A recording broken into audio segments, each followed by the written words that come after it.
अहो तुम्ही महानगरपालिकेच्या स्थायी समितीमध्ये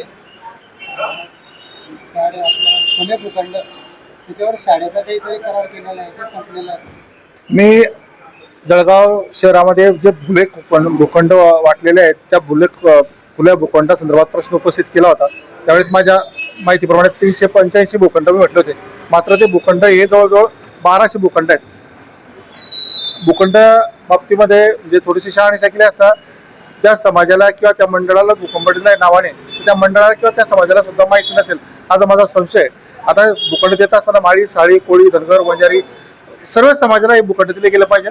कारण कुठला समाज, छोटा समाज एखादं मोठं मंगल कार्यालय बांधू शकत नाही किंवा एखादं हॉटेल करू शकत नाही. त्यावेळेस त्या समाजाच्या छोट्या मोठ्या कार्यक्रमाकरता त्यांना भूखंड देणे हे आवश्यक आहे, काळाची गरज आहे ती. त्यासोबतच काही शाळांना ते भूखंड दिलेले आहेत. जळगाव शहरामध्ये ज्या कॉन्व्हेंट विशेषतः शाळा, इंग्रजी माध्यमात शाळा आहेत त्या शाळांना जे भूखंड दिलेले आहेत आणि त्या शाळांनी जो करार झालेला आहे त्या कराराचं कुठल्याही प्रकारची अंमलबजावणी शाळाकडनं झालेली आहे. आता माझ्याकडे एक डॉकेट्स मला प्राप्त झालेले आहेत. सेंट जोसेफचं हे डॉकेट आहे. सेंट जोसेफ त्या शाळेचं डॉकेट आहे. आज सेंट जोसेफ ही शाळा किंवा बाकीच्या ज्या शाळा आहेत, दोघं तिघी शाळा, या ठिकाणी म्हणजे सर्वसामान्य नागरिक तर सोडा, मात्र तत्कालीन महानगरपालिका आयुक्त विद्या गायकवाड यांच्या मुलीला सुद्धा त्यावेळेस ऍडमिशन दिलं गेलं नव्हतं.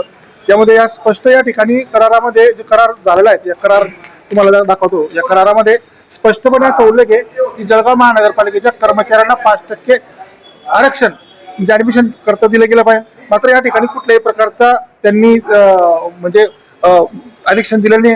खरं म्हणजे याचा जो भूखंड देत असताना जो करारनामा झालेला आहे 99 वर्ष करारनामा झालेला आहे आणि पर वर्ष 1 रुपया फक्त त्यांना द्यायचा आहे. म्हणजे 1 रुपयात इतकी मोठी संस्था आहेत, या ज्या संस्था आहेत, दोघं चौघं संस्था या अशा चालत आहेत. मात्र या ठिकाणी कुठला एखादा मराठी माणूस त्या ठिकाणी ऍडमिशन करता गेला तर त्याला ऍडमिशन भेटत नाही.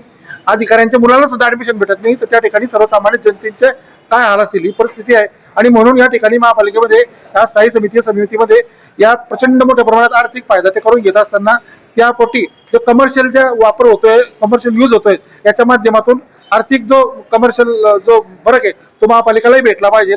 आणि म्हणून या ठिकाणी आज प्रश्न उपस्थित केला. आता निश्चितपणे आता आगामी काळात याकडे पाहावं लागेल की खऱ्या अर्थाने महानगरपालिकेच्या मध्ये लक्ष घालून काय कारवाई करते. उज्ज्वल शाळेचा पण तो विषय आहे का तो थोडा वेगळा आहे?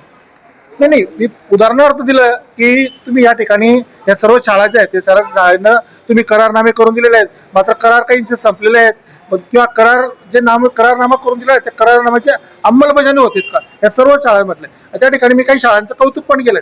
या ठिकाणी नितीन बर्डेंची शाळा आहेत तर ते विद्यार्थ्यांना ऍडमिशन देत असताना कुठल्याही प्रकारची त्यांच्याकडे काही नसतात. ते उलट पुस्तकं देतात, दप्तर देतात. महापौरांचे सासऱ्यांची पण शाळा आहेत त्या ठिकाणचा पण अनुभव आहे की ते उत्स्फूर्तपणे स्वतःहून त्या विद्यार्थ्यांकरता असतात. मात्र विशेषतः माझा फोकस या कॉन्व्हेंट शाळेवर आहे, इंग्रजी माध्यमाच्या शाळेवर आहे की या ठिकाणी ते ऍडमिशन देत असताना कुठल्याही प्रकारचं म्हणजे दानगी मोठी फी जी तशाच मुलांना ते ऍडमिशन देतात त्याकडे माझा फोकस आहे. जो करार झाला होता, तत्कालीन जो करार त्यावेळेस झालेला होता 14 फेब्रुवारी 2000 मध्ये हा करार झाला होता. आणि त्या करारा झाल्यानंतर आजपर्यंत त्यांनी किती लोकांना आपल्या कराराप्रमाणे ऍडमिशन दिलं ही सर्व माहिती त्यांच्याकडनं घेण्यासाठी मी विनंती माननीय सभापतींकडे केलेली आहे.